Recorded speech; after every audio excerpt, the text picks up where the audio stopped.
As you trace this expansion back in time, the universe grows denser and denser and denser until finally the entire known universe is contracted down to a state of infinite density, which marked the beginning of the universe.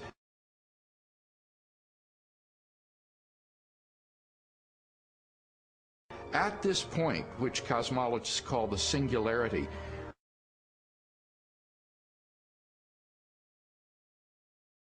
all matter and energy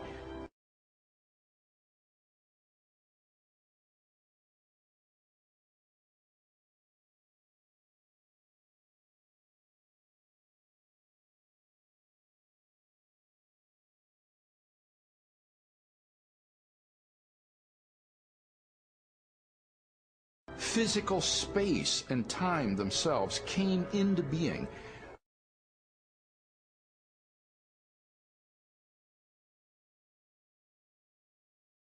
This literally represents the origin of the universe from nothing.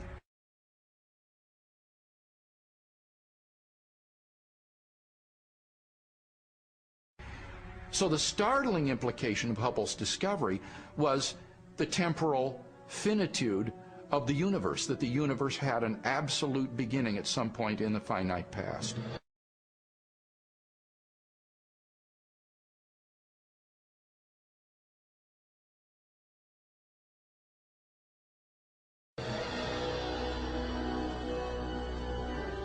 During the second half of the 20th century, other discoveries also pointed to a universe with a beginning.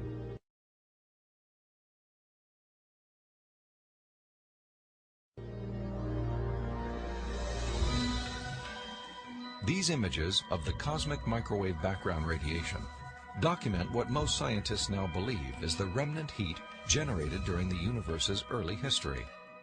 Background radiation is found throughout the cosmos and indicates its expansion from a sudden, perhaps violent moment in time.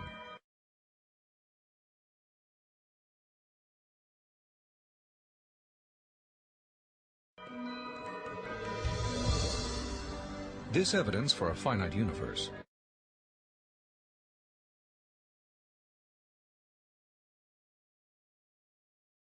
has reaffirmed the conclusion of an ancient philosophical deduction. It is called the Kalam cosmological argument.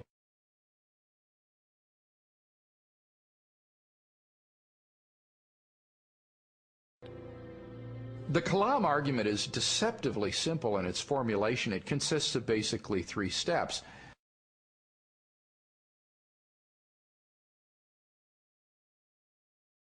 Premise one is that whatever begins to exist has a cause.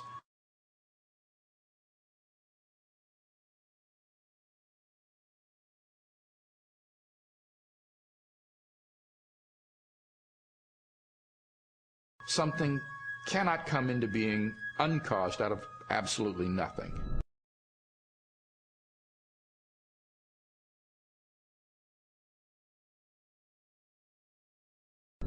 Premise two is that the universe began to exist.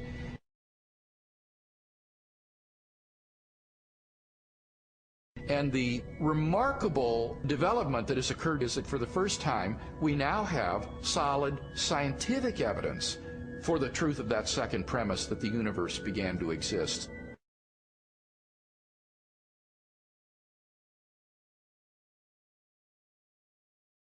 And from those two premises, it follows logically, therefore, the universe has a cause of its existence. Whatever begins to exist has a cause. The universe began to exist, therefore the universe has a cause of its existence.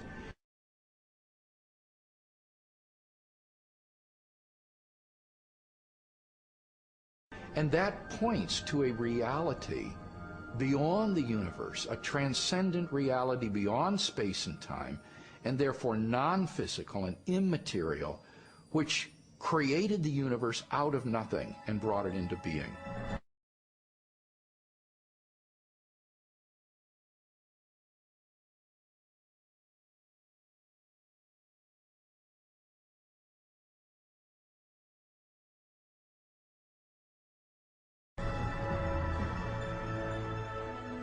The implications of a finite universe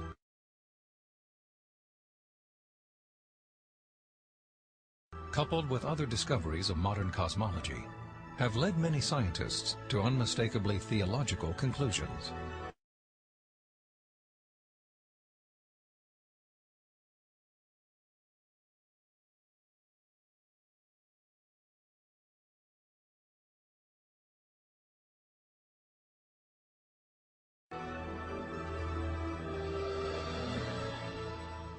There is no ground for supposing that matter and energy existed before and were suddenly galvanized into action. It is simpler to postulate creation ex nihilo, divine will constituting nature from nothingness.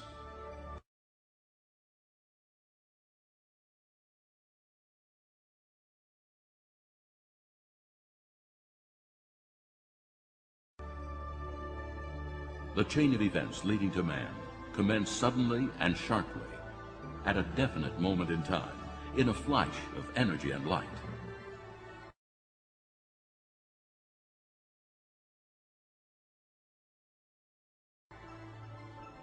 We can't understand the universe in any clear way without the supernatural.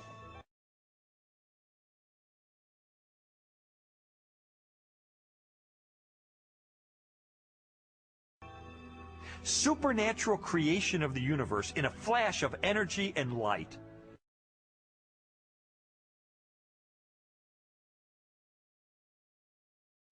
You know, it sounds an awful lot like the first chapter of Genesis to me.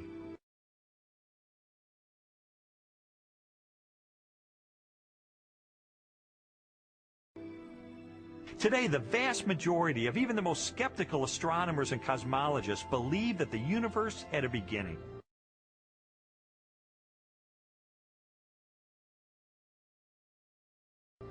This belief isn't based on some theological doctrine. It's based on scientific evidence.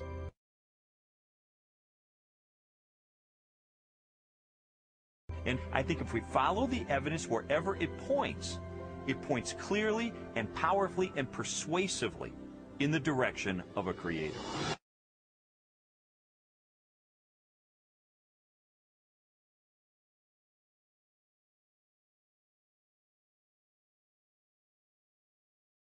I'm Carl Sagan. Just how old is our planet?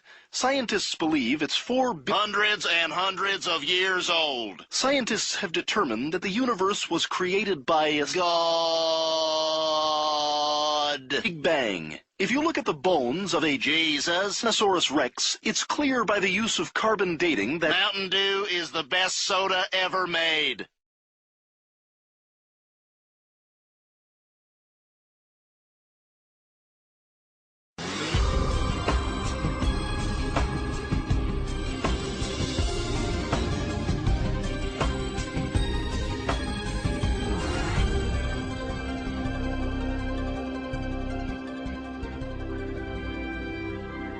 Since the beginning of time, all the matter in the universe has been governed by precisely balanced laws and constants.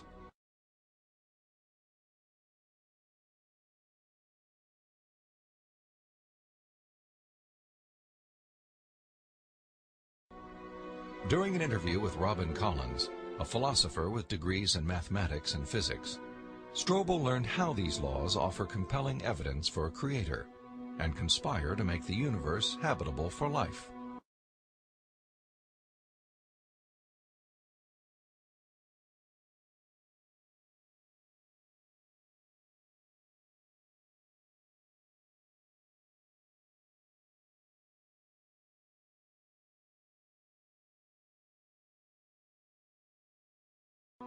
The laws of physics are balanced on a razor's edge for life to occur.